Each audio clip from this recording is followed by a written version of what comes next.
వెంకటేశాయ. ఈరోజు ఏమి ఆ ఘటన నడిచింది, ఆ ఘటన గురించి మా బోర్డ్ మీటింగ్ హాల్లో నడిచింది. అందరూ మన association, employee association leaders, Balaji, నేను అందరూ కూర్చొని, ఈవో, అడిషనల్ ఈవో అందరూ కూర్చొని మా భాను అన్న, మన శాంతారాం గారు కూర్చొని మేము సాల్వ్ చేసాము. ఇది మా కుటుంబం విషయము. సో ఈ కుటుంబంలో కొంచెం ఇది తేడాగానే అయింది. దీన్ని సర్దిద్దుకొని పోవాలా అని అందరూ మాట్లాడుకున్నాము. దీనికి ఆ పరిష్కరణ అయింది. సో ఇది సాల్వ్ చేసుకున్నాం. ఇది సాల్వ్ అయిన తర్వాత ముందరికి మనం ఎట్లా నడుచుకోవాలా అనేసి డెవలప్మెంటల్ యాక్టివిటీలో, తిరుపతి డెవలప్మెంటల్ యాక్టివిటీ దీన్ని మన ఘనతని జాస్తి చేసుకునే దృష్టి నుంచి ఏమేమి నెక్స్ట్ చేయాలని మేమంతా మాట్లాడుకున్నాము. దాన్ని చేసి దీన్ని సాల్వ్ చేసాం ఈ ఇష్యూ. Thank you. మొన్న జరిగినటువంటి సంఘటన చాలా దురదృష్టకర సంఘటన. అలాంటి సంఘటన జరిగి ఉండకూడదు. బాలాజీ పట్ల మా ధర్మకర్తల మండలి సభ్యులు వివరించిన తీరు బాధాకరం.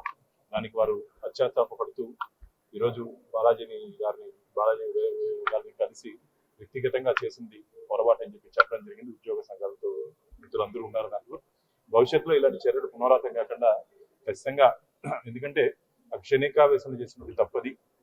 ఆ తప్పుని ఎవరు సమర్థించట్లేదు. కాబట్టి ఆయన కూడా బాధపడ్డారు. వాళ్ళ కుటుంబ సభ్యులు కూడా నాకు ఫోన్ చేస్తారు. నరేష్ వాళ్ళ కుటుంబ సభ్యులు కూడా, అన్న తప్పు జరిగింది, దీన్ని మన కుటుంబంలో ఉన్న సమస్య కాబట్టి పరిష్కరించుతామని చెప్పారు.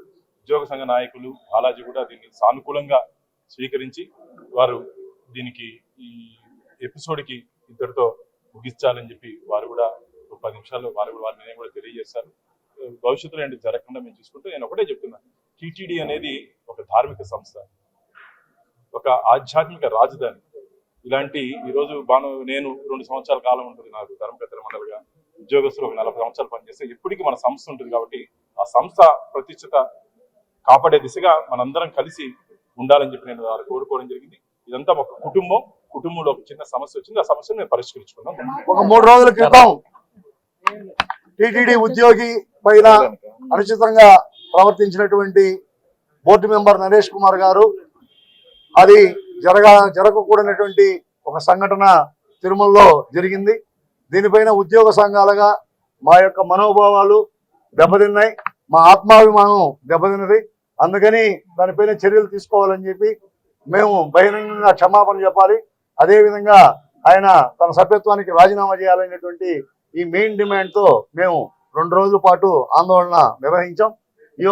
మా యొక్క ఆందోళనను దృష్టిలో పెట్టుకొని జరిగినటువంటి సంఘటన ఉన్నది మొత్తం కూడా రాష్ట్ర ప్రభుత్వం, అదేవిధంగా టీటీడీ యాజమాన్యం క్షుణ్ణంగా వీడియోలు అన్నీ కూడా పరిశీలించిన తర్వాత ఈ జరిగినటువంటి సంఘటన వాస్తవమైనటువంటి నిర్ధారించుకున్న తర్వాత ఏదైతే టీటీడీ ఉద్యోగులుగా మేమందరం ఏదైతే కోరామో అది కరెక్ట్ అనేటువంటి విషయాన్ని టీటీడీ బోర్డు, టీటీడీ ఈవో, అదేవిధంగా అడిషనల్ ఈవో, మిగిలిన జేఈఓలు అందరూ కూడా యునానిమస్గా అంగీకరించారు. జరిగినటువంటి సంఘటన పొరపాటు, ఇలాంటి సంఘటన భవిష్యత్తులో జరగకూడదని చెప్పి ఆయన్ని మన భక్తులకి అదేవిధంగా టీటీడీ ఉద్యోగులకి ఆయన క్షమాపణ తెలియజేశారు.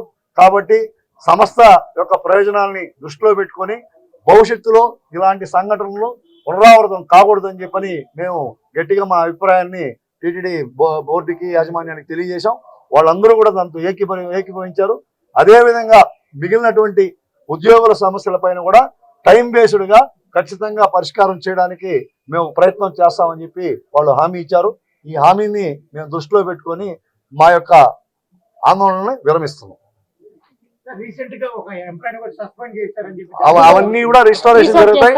ఈ 2-3 నెలల్లో ఏవైతే సస్పెన్షన్లు, ట్రాన్స్ఫర్లు ఏదైతే అనవసరంగా జరిగాయో వాటన్నిటిని ఖచ్చితంగా రెస్టోర్ చేస్తామని చెప్పి, పరిష్కారం చేస్తామని చెప్పి చెప్పారు, హామీ ఇచ్చారు.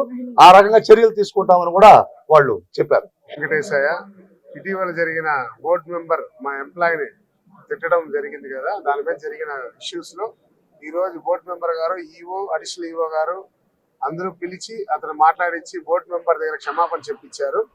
దానివల్ల ఇంకొకసారి ఇలాంటివి జరగకుండా చూసుకుంటా అని చెప్పి అడిషనల్ ఈవో గారు మాకు హామీ ఇచ్చారు. ధన్యవాదాలు. ఈ మధ్య కాలంలో 3 ఇన్సిడెంట్స్ జరిగినాయి. ఆ ఇన్సిడెంట్స్ దాని మీద సారాలు స్థానికంగా పరిష్కరిస్తామని చెప్పి మాట ఇచ్చారు.